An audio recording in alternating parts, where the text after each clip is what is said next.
Ni umubyinnyi mpuzamahanga azwi n'abantu benshi cyane kandi ni umutoza kuko ni umuyobozi wa foundation ye. Akunda abana cyane kuko afite n'abarera bavutse ari impanga. Akunda u Rwanda cyane kuko ni umunyarwandakazi avuka mu Rwanda. Ibiganza bye byakozwemo n'abantu bakomeye cyane ku isi guhera kuri nyakubahwa Perezida Paul Kagame ndetse na Papa. Ni CEO w'itsinda atoza. Ni muto kuko ubu afite imyaka 31 y'amavuko. Uyu munyarwanda Charles Silver. Charles Silver ni gute yabaye icyamamare? Dore ko kuri ubu afite ikibumbano cye hariya mu gihugu cy'Ubwongereza mu mujyi wa Londres. Charles Silver yamamaye ate? Yavukiye he? Urugendo rwe rw'ubuzima rwagenze gute? Mu by'ukuri se uyu Charles Silver ni muntu ki? Avuka he? Tumumenyeho n'ibindi bitandukanye. Aho ugiye kubana nanjye Niyonkuru Carine. Iyi ni Niyonkuru Media. Wibuka gukora subscribe, share, like na comment kugira ngo tujye twibanira nawe hano kuri Niyonkuru Media. Nkanatekereza ko umeze neza. Wowe utameze neza ibihe birahinduka. Uyu munsi ushobora kubona byanze, ariko ejo cyangwa ejo bundi hamwe n'Imana hamwe no gusenga ibintu bikagenda neza. Ni umwana wihuye mu ntara y'Amajyepfo, yamamaye mu mahanga ndetse no ku isi yose. Abatamuzi n'imbarwa kubera indirimbo nyinshi yamamayemo kandi yagaragayemo z'abahanzi b'ibihangange bo kuri iyi si, harimo z'abo muri Amerika ndetse n'ibindi byamamare bitandukanye ku isi. Uwo nta wundi ni Charles Silver. Uyu mukobwa iyo yivuga ntasiga inyuma u Rwanda ndetse agaragaza kenshi ko ari umunyafurika. Akaba bishimangira yita Africa Queen cyangwa se umwamikazi wa Afrika. Mu bakobwa baza ku mapaje y'imbere yo havugwa kuba bazwi gukaraga umubyinshi n'uyu Charles Silver. Maze kwereka abandi igihandure. Kuri ubu uyu mukobwa ufite imyaka 31 amaze kugera kuri byinshi bitaragerwaho na benshi bari mu kigero cye, ndetse n'uwavuga ko hari n'abamuruta yamajije kurusha byinshi ntiyaba agiye kure y'ukuri. Urugendo rwa Charles Silver rwatangiye ubwo yabonaga izuba mu 1994. Nyuma yaje kwimukira mu Bwongereza mu 1999 aho abana na mama we. Ni umubyinnyi ubikora by'umwuga ndetse akabihuza no gukina filime. Charles Silver mu rugendo rutoroshye rwageze ku ntsinzi. Ubwo uyu Charles Silver yahabwaga igihembo na Time Magazine. Charles Silver yagaragaje ko urugendo rwe kuva mu bwana bwe rwari rukomeye, kuko yarezwe na nyina we witwa Apotre Florence Silver wenyine. Ubwo yakiraga igihembo yagize ati, nari umukobwa ukina mu giturage n'inshuti zanjye, nta papa nari mfite ndetse nta n'icyizere, gusa nari mfite inzozi n'Imana. Icyo gihe yavuze uko ubuzima bwe bwari urugendo, kuba umuntu by'umwihariko ashobora kugera kure ahawe umwanya. Ati, mu buzima bwanjye ni urugero rw'ibishobora kugerwaho mu gihe umukobwa ukiri muto wo mu Rwanda ahawe umwanya wo kugaragaza no gukurikiza icyo umutima ushaka ko azaba cyo. Yagaragaje kandi ko akamaro k'ubuhanzi no kubyina ko ari igikoresho gikomeye ku bana yakiriye muri uwo muryango yatangije ari we Silver Foundation. Ati, turashaka ko urubyiruko rwo muri Afurika rutagomba kumva ko rukeneye kuva mu bihugu byarwo kugira ngo rushake ahandi rujya, kugira ngo inzozi zarwo mu 2019 yo kuyobora amashusho y'indirimbo yitwa This is America. Iyi ndirimbo izwi cyane muri uwo mwaka yegukanye igihembo ahawe na MTN Video Music Awards. Nyuma yahawe ibiraka byo kuyobora imbyino mu yandi mashusho y'indirimbo zitandukanye kandi zamamaye kuri iyi si ya rurema. Ni umwe mu banyarwandakazi bato bamaze kubaka izina ku ruhando mpuzamahanga, atabikesheje politike cyangwa se indi mirimo ijyanye nayo, ahubwo n'impano ye karemano, impano yo kubyina. Yegukanye ibihembo bikomeye, none ubu urugendo rwe arukomereje mu gufasha abakiri bato kugira ngo batere ikirenge mu cye. Charles Silver umukobwa w'imyaka 31 wavukiye i Huye mu muryango ukennye. Ubu inzozi ze zabaye impamo. Yatangiye kwamamara mu 2019 nyuma yo kuyobora amashusho y'indirimbo This is America. Iyi ndirimbo yamenyekanye cyane. Muri uwo mwaka kandi yegukanye igihembo cya MTN Video Music Awards. Asigaye aba mu Bwongereza. Charles Silver atari i Kigali mu bikorwa by'umuryango yashinze witwa Charles Silver Foundation, akaza afatanya n'uwo muryango wo kubyina. Ibikorwa byo kubyina yabikomatanyirije no gufasha abana bo mu miryango itishoboye, by'umwihariko ku mugabane wa Afurika.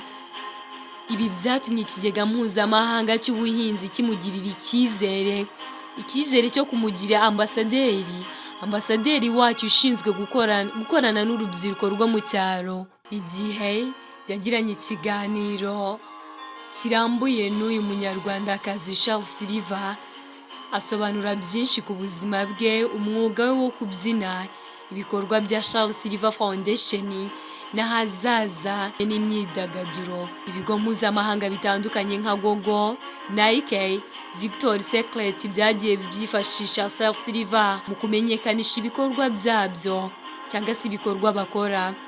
Charles Silver Foundation igamije iki? Umuryango yawushinze ryari? Charles Silver ati umuryango wacu witwa Silver Foundation. Mu byo dukora harimo gutoza abakiri bato kugira ubushobozi bwo kwikura mu bukene, babifashijwemo n'ubumenyi tubaha mu bijyanye n'ubuhanzi, cyane cyane kubyina. Agira ati nabonye ko hari abari muri uyu mwuga badafite ubushobozi bwo kuba bakwishyurira ikiguzi bisaba nk'amahugurwa kugira ngo umuntu abe umunyamwuga. Mu byo turi gukora n'ibyo birimo, tubishyurira ayo mahugurwa kugira ngo abana bose bagire amahirwe angana yo kunguka ubumenyi, bakagera ku nzozi zabo ntaho bahejwe. Ati mu bindi turi kwita ku bakiri bato, uyu mwuga tukabaha umwanya n'amahirwe yo kwigaragaza ku ruhando mpuzamahanga, bakabyina mu birori bitandukanye bagaragaza impano zabo, bizabafasha kugera ku rwego rwo hejuru. Mwarabibonye ko muri Gent Africa, muri Time 100 Impact Award Africa, mu by'ukuri turimo kugerageza gufasha aba bana kumenyekana kugira ngo bagere ku nzozi zabo. Charles Silver ati nizera ko aho waba uturuka hose ufite inzozi ndetse uba ukwiye kugera byanze bikunze. Charles Silver niho yifuza kugera. Ati ndashaka ko aba bana babyaza umusaruro impano zabo, bakagera ku nzozi bahoze barota z'ibintu bazageraho muri uru ruganda nk'uko nanjye nabigezeho. Mu by'ukuri ntekereza ko atari buri wese ushobora kubyaza umusaruro impano ze uko bishoboka kose. Umuntu ashobora kuririmba ariko ntazigera amenyekana ku rwego rwisumbuye. Ati kuri iyi nshuro ndashaka ko aba bana bakabya inzozi zabo bakagera kure hashoboka. Ni ibintu mfitiye ubuhamya kuko byashoboka, kuko bigerageje birakunda. Ni akazi kanjye nkora mu buzima bwanjye bwa buri munsi kantunze. Ati aba bana bo muri Charles Silver Foundation bazajya bakora imirimo itandukanye muri uru ruganda rw'imyidagaduro. Bazajya babyina indirimbo zijyanye no kurata ibyiza by'u Rwanda n'izindi zigaruka ku ngingo zitandukanye. Ibirenze ibyo bazajya babyinira ahantu hatandukanye ku isi, ababyinnyi b'ibyamamare b'ejo hazaza, ariko tukamenyekana no muri urwo rugendo by'ibanze nkenerwa mu miryango yabo, nk'ibyo kurya, ubwishingizi bwo kwivuza n'ibindi bitandukanye. Charles Silver Foundation igamije kwita ku buzima bw'abana b'Abanyarwanda. Ati tutitaye ku bihe twaba turimo byose, kuko bagomba kubaho kandi bakagera ku nzozi zabo. Charles Silver ati uyu mwuga watunga umuntu akabaho nta kindi yishingikirije. Ati kubera ko nk'uko nabigarutseho kubyina no guteza imbere iyi mirimo mu buryo butandukanye niko kazi kanjye ka buri munsi, kandi buri wese yakora kakamutunga ubuzima bwe bwose nk'uko bimeze kuri njye. Ati bisaba guhozaho, kurangwa n'udushya uko iminsi igenda isimburana. Ubikora ntagomba kwigereranya n'abandi, ahubwo agomba kwirebaho utibanda ku dushya. Ati muri iyi si y'imyidagaduro abantu benshi bagomba gukora cyane, bagashyiramo imbaraga kugira ngo bagere ku ntego zabo zihariye. Charles Silver yatangiye ryari? Ati njye ninjiye muri uru ruganda rw'imyidagaduro.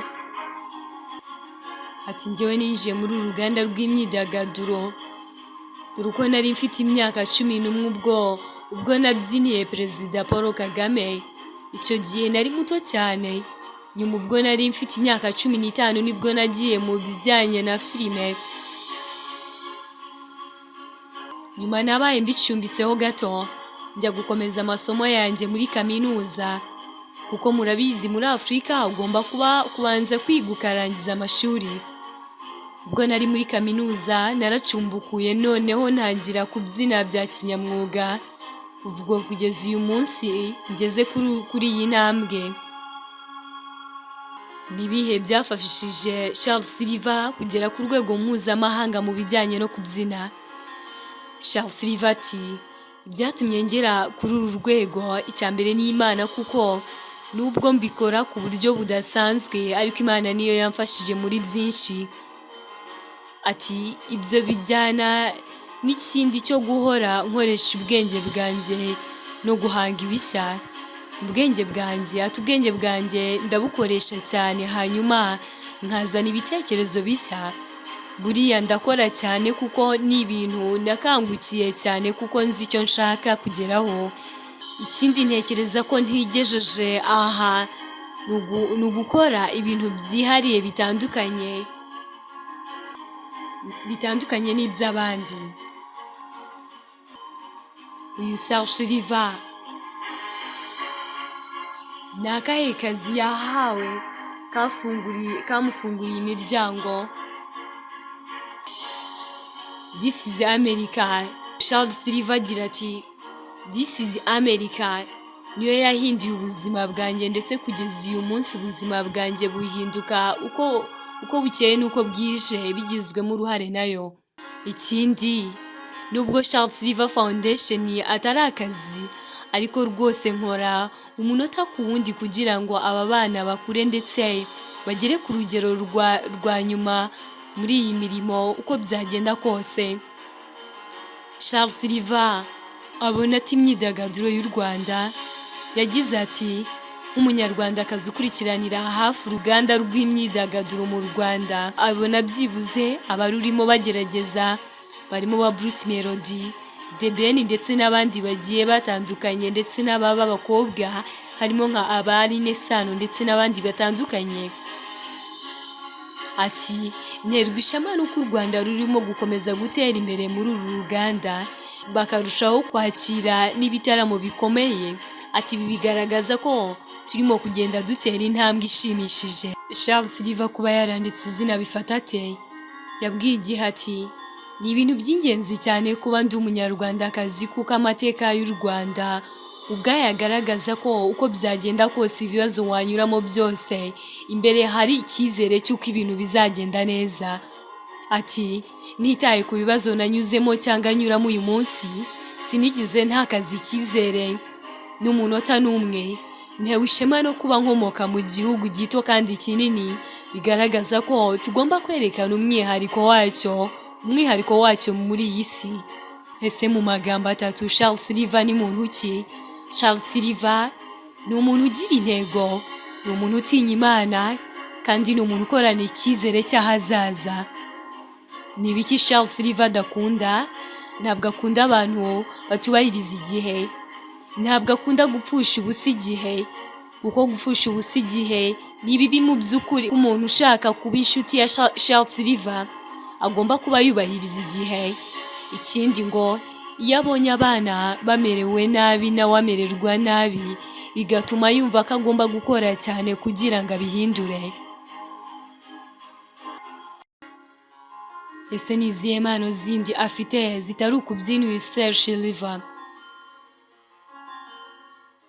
Charles Silver impano afite ni ukubyina no kwandika indirimbo.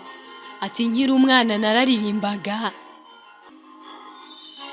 ati ariko ntabwo nzi ko byaje kurangira. Uyu muryango wa Charles Silver yise Charles Silver Foundation waba ukorera he? Yaravuze ati mu by'ukuri uyu muryango wa Charles Silver Foundation ukorera ku isi hose. Charles Silver ni ubuhe butuma aha abanyarwanda? Charles Silver we ati ntabwo njya ndambirwa nubwo umuntu yakubwira ko utari mwiza bihagije. Ati mporana icyizere cy'ahazaza. Hari icyizere, ahari icyizere uba ugomba guhorana n'ubuzima, uba ugomba guhorana mu buzima ntucike intege. Ati uba ugomba guhorana icyizere mu buzima bwawe ntucike intege. Ati nibwo butumwa naha abanyarwanda. Ese inzozi za Charles Silver ku bana afasha ni izihe? Ni izihe inzozi za Charles Silver kuri Charles Silver Foundation cyangwa se ku bana afasha? Yagize ati, yabwiye igihe ati impamvu nibanda mu gufasha abana babarizwa mu muryango yatangije witwa Charles Silver Foundation ngo nuko ashaka ko bazahindurira ubuzima ababyeyi babo n'abazabakomokaho. Ati buri uko tubonye impano iyo ari yo yose duhita twifuza kuyishyiramo imbaraga nyinshi. Ubu rero iyo abana babonye abandi bana bari kugera ku bintu bikomeye bivuye mu muziki, bakora nabo bifuza kuba abaririmbyi kuko umuziki ni ubuzima. Aba bana bafasha bamaze gukora indirimbo 3. Muri izo ndirimbo 3 harimo iyitwa Mama, harimo iyitwa Uzagaruke ndetse n'indi yitwa Je m'appelle, kandi zose zagiye zishimwa n'abantu. Uyu mukobwa avuga ko umuziki bari gukora muri iki gihe uri kugira ingaruka nziza ku bana babarizwa muri Charles Silver Foundation kuko ubafasha muri byinshi. Umuziki utuma abana bishima, bakunda umuziki, bashobora kuba bababaye ukabashyiramo indirimbo bakunda, bahita batangira kubyina, batangira kuririmba. Yakomeje avuga ko umuziki atari ukujya ku rubyiniro gusa bagasusurutsa abantu cyangwa kuwuteganyamo amafaranga. Ati ahubwo uzanira aba bana ibyishimo, ukabafasha kwibagirwa ibibazo byabo byose. Charles Silver agaragaza ko inzozi ze ku bana bahuriye muri Charles Silver Foundation arizo kuzabona ubuzima bwabo buhinduka mu buryo bugaragarira buri wese. Kuri ubu Charles Silver afite imyaka 31 mu 1999 akiri muto yimukiye mu Bwongereza avuye mu Rwanda aho abana na mama we. Ni umubyinnyi ubikora by'umwuga ndetse akabihuza no gukina filime. Intambwe ya mbere mu mwuga we yatangiye ubwo yakinaga filime yitwaga Africa United yasohotse mu 2010 ivuga ku rugendo rw'abana 3 b'Abanyarwanda bajyaga kureba imikino y'igikombe cy'isi muri Afurika y'Epfo.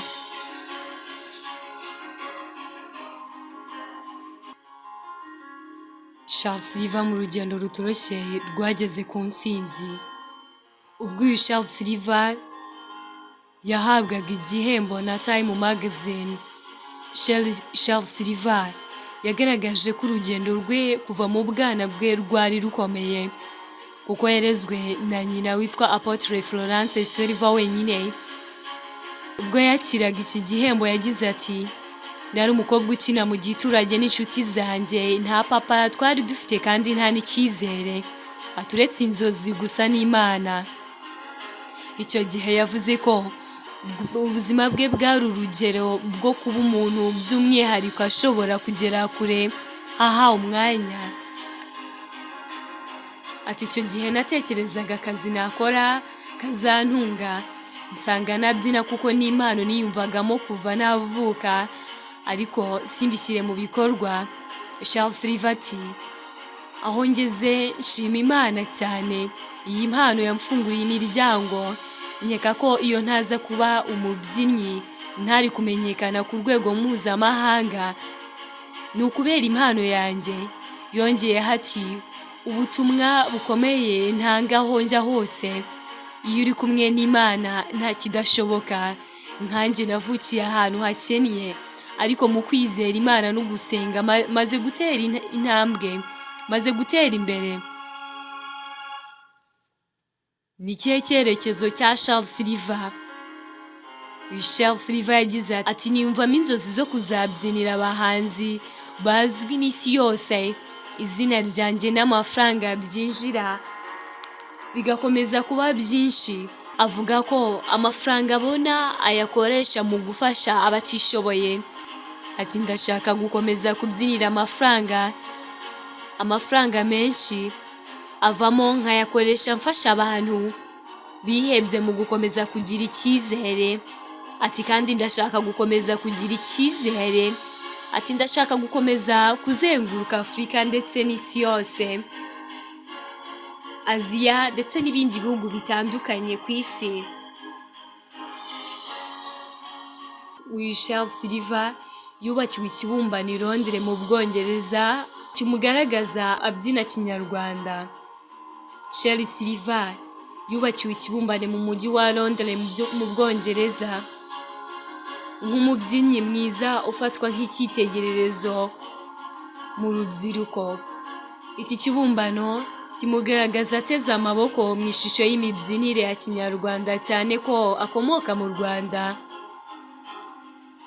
Uyu Charles Silver abinyujije ku rukuta rwe rwa Instagram, uyu mubyinnyi yagaragaje ko yishimiye cyane iki kibumbano cyamukorewe.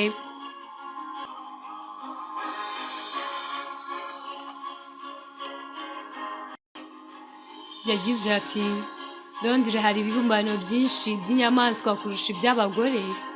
Ubu mfite ikibumbano cyanjye i Londres gikoze mu ishusho y'umukobwa uri kubyina bya kinyarwanda, kuko nterwa ishema no kuba umunyafurika kandi niteguye kuyihagararira aho nzajya hose ku isi. Iki kibumbano kiri mu bibumbano 8 byahanzwe na Adidas mu gushyigikira abagore b'icyitegererezo mu rubyiruko. Babinyujije ku mbuga nkoranyambaga zabo. Adidas bagize bati i Londres hari ibibumbano byinshi by'inyamaswa n'iby'abagabo kuruta iby'abagore. Ati uko siko gushyigikirwa k'umugore bikwiye mu 2022. Charles Silver wavukiye mu karere ka Huye, ubu utuye Londres mu Bwongereza, amaze kuba icyamamare nk'umubyinnyi w'umunyamwuga ubikora nk'akazi kamutunze. Ubu ni umubyinnyi dore ko yakoranye n'abahanzi bakomeye barimo ba Gambino n'abandi batandukanye b'ibyamamare ku isi. Charles Silver ni gute yabaye icyamamare? Yatangiye kubyina by'umwuga mu mwaka wa 2010 nyuma yo gukina filime ya Africa United. Ni impano yavukanye ariko atahaga umwanya. Ati ntabwo nari mbyiteguye. Nyuma yo gukina filime nahise njya muri kaminuza. Igihe natekerezaga akazi nakora kazantunga, nsanga nabyina kuko ni impano niyumvagamo kuva navuka, ariko simbishyire mu bikorwa. Charles Silver ati aho ngeze nshima Imana cyane, iyi mpano yamfunguriye imiryango. Nkeka ko iyo ntaza kuba umubyinnyi ntari kumenyekana ku rwego mpuzamahanga. Ni ukubera impano yanjye. Yongera agira ati ubutumwa bukomeye ntanga aho njya hose. Iyo uri kumwe n'Imana nta kidashoboka. Nkanjye navukiye ahantu hakennye, ariko kwizera Imana no gusenga maze gutera imbere. Icyerekezo cya Charles Silver ni ikihe? Yiyumvamo inzozi zo kuzabyinira abahanzi bazwi n'isi yose. Ati ubutumwa bukomeye ntanga aho njya hose, iyo uri kumwe n'Imana nta kidashoboka. Nkanjye navukiye ahantu hakennye, ariko mu kwizera Imana no gusenga maze gutera imbere. Mu kiganiro na Charles Silver akunda kugarukaho cyane ku bunyarwanda bwe, ahamya ko kuba amaze imyaka igera kuri 18 mu Bwongereza bitamwibagiza igihugu avukamo cy'u Rwanda. Ati mu gushima abantu bamufashije kugaragaza impano ye, agira ati nkunda u Rwanda kandi nishimiye kuba umunyarwanda. Ndashimira cyane Perezida Paul Kagame wakoze akazi gakomeye. Ati kandi ndashima Minisita Gatete bamfashije gufungura imiryango niteza imbere. Ati hafi buri kwezi bantumira mu kwigisha kubyina mu gihugu runaka. Ntabwo ari uko nzi kubyina kurusha abandi, ati ahubwo ni amahirwe no gukunda akazi. Imbogamizi Charles Silver yahuye nazo, ati narariraga kubera ko bambwiraga ko ndi mubi kandi ntashoboye. Ibi ni ibihe bikomeye yanyuzemo. Charles Silver yagaragarije urubyiruko ibyamufashije mu iterambere ryawo, ariko kandi arugaragariza ibirushya yahuye nabyo, nuko yahanganye nabyo akabirenga kugeza aho atangiye gukabya inzozi ze. Charles Silver yatanze ikiganiro ku wa gatandatu tariki ya 12 Kanama mu muhango wo kwizihiza umunsi mpuzamahanga w'urubyiruko wabereye muri BK Arena mu mujyi wa Kigali. Yakomeje avuga ko yabayeho acibwa intege biturutse ku kuba yariraburaga ndetse anananutse cyane. Atariko abantu buri gihe bakambwira ko nirabura cyane cyangwa se nanutse cyane. Ati ubwo navaga muri Afurika nkajya mu Bwongereza, ati ko navugaga Icyongereza byari bisekeje. Abantu buri gihe bakampa impamvu zinyereka ko ntagomba kugira inzozi ngari. Ikintu cyamufashije ni ukudacika intege, maze mama we agakunda kumutera imbaraga ku buryo ibintu byose iyo yabonaga byazambye we yamuteraga imbaraga, kandi yabwirwaga ko ari mubi, maze yagera mu rugo mama we akamubwira ko ari ikizungerezi. Charles Silver abwira urubyiruko kudacika intege mu buzima bwabo bwa buri munsi. Ati barambwiraga ngo ndi mubi, mushobora kwiyumvisha ibyo bintu. Ubwo nari mfite imyaka 15 nabonye amahirwe yo kujya muri filime yiswe Africa United yerekanywe ho mu Rwanda no muri Londres mu Bwongereza. Atariko nashoboraga kwicara hariya nkavuga ngo ndi igikara cyane, ntacyo nzageraho, ntabwo ngiye kubeshya, narariraga cyane. Charles Silver ati naricaraga nkarira cyane. Mama yarambwiraga turi mwiza, ugiye kubikora, ariko simwizere mu by'ukuri. Ati kubera ko n'ubundi ibyo mama waba agomba kubikubwira, gusa nyuma natangiye kubyizera ibyo yambwiraga. Charles Silver yakomeje abwira urubyiruko kwiyegereza abantu barutera imbaraga. Ati bizagufasha, kandi ikindi bikorera inshuti zawe ntukazisha intege. Ati kubera ko utazi ibyo ziri gucamo. Uyu mukobwa yavuze ko ubwo icyorezo cya COVID-19 cyari cyugarije isi yabuze ikintu akora. Ati nabuze ikintu nkora. Ati niyemeza kujya nifata amashusho ndi kubyina ndetse nanatetse ndi mu rugo. Ibyo byaje kumuhesha akazi muri sosiyete ikomeye. Agaragaza ko icyambere ari uko ukoresha inzozi zawe, nuko ukoresha ibikuri hafi nk'imbuga nkoranyambaga.